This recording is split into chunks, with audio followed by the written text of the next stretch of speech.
Assalamualaikum. Pada hari ini kita sambung lagi pelajaran kita iaitu bersuci. Untuk soalan pada minggu ini, awak perlu pangkah objek yang tidak boleh digunakan untuk bersuci. Daripada atas, itu air yang berisi air orange. Boleh ke gunakan air orange untuk bersuci? Jawapannya tidak boleh.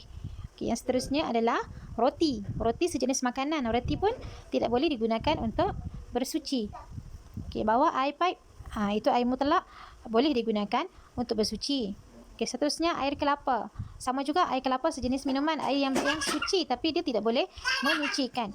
Air kelapa tak boleh nak sucikan najis kita. Tak boleh nak menyucikan.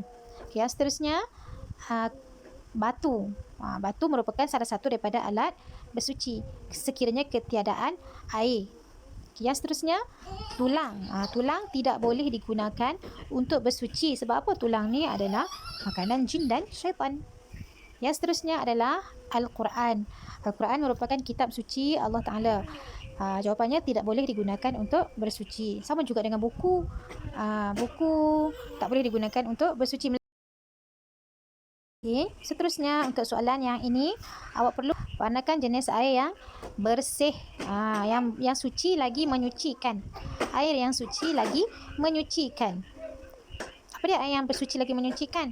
Iaitu air mutlak. Air mutlak ada 7 jenis, iaitu air hujan, air salji, air perigi, air mata air, air sungai, air laut, dan juga air embun.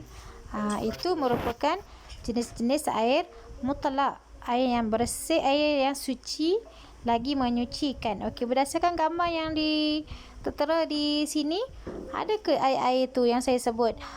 Kalau ada, awak warnakan air tersebut. Untuk soalan yang seterusnya, kita lihat cara bersuci. Untuk soalan yang pertama, gunakan air yang bersih atau kotor untuk bersuci. Soalan kedua, gunakan tangan kanan atau kiri untuk menggosok kemaluan, untuk membersihkan najis. Soalan yang ketiga, basuh tangan hingga bersih atau kotor. Semestilah kita basuh tangan sehingga bersih. Soalan yang keempat, gunakan alat bersuci atau membasuh. Gambar yang nombor 4 tu awak lihat batu, daun kering dengan batang, ranting. Ini merupakan alat-alat untuk bersuci, bukan membasuh. Membasuh menggunakan air. Soalan yang kelima, menutup kepala ataupun hidung ketika hendak masuk ke tandas. Semestinya menutup kepala apabila hendak masuk ke tandas. Untuk soalan yang seterusnya adalah kepentingan bersuci. Apa kepentingan bersuci? Untuk soalan ini awak perlu tandakan bagi kepentingan bersuci. Baik. Nombor 1, kepentingan yang pertama, terhindar daripada penyakit. Betul ataupun salah? Jawapan dia betul. Sebab itulah kita kena bersuci untuk terhindar daripada penyakit. Yang kedua, Allah tidak suka. Ya ke Allah tidak suka kepada kebersihan?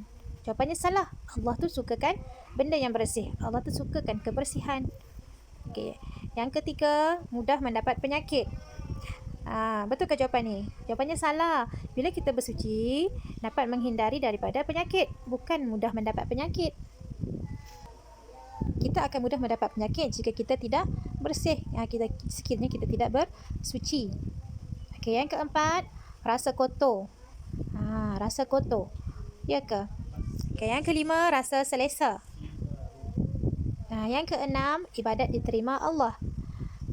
Ibadat diterima Allah sebab apa? Sebab kita dalam keadaan yang bersih. Kita beribadat dalam keadaan yang bersih. Jawapannya betul. Salah satu sebab apa kita kena bersuci adalah untuk kita beribadat kepada Allah. Yang ketujuh, disayangi Allah. Betul ya, Allah sayang kepada orang yang bersuci, yang suci. Yang ke-8, ibadat tidak diterima. Yang ke-9, mendidik jiwa. Untuk soalan ni awak perlu tandakan bagi jawapan bagi soalan kepentingan bersuci.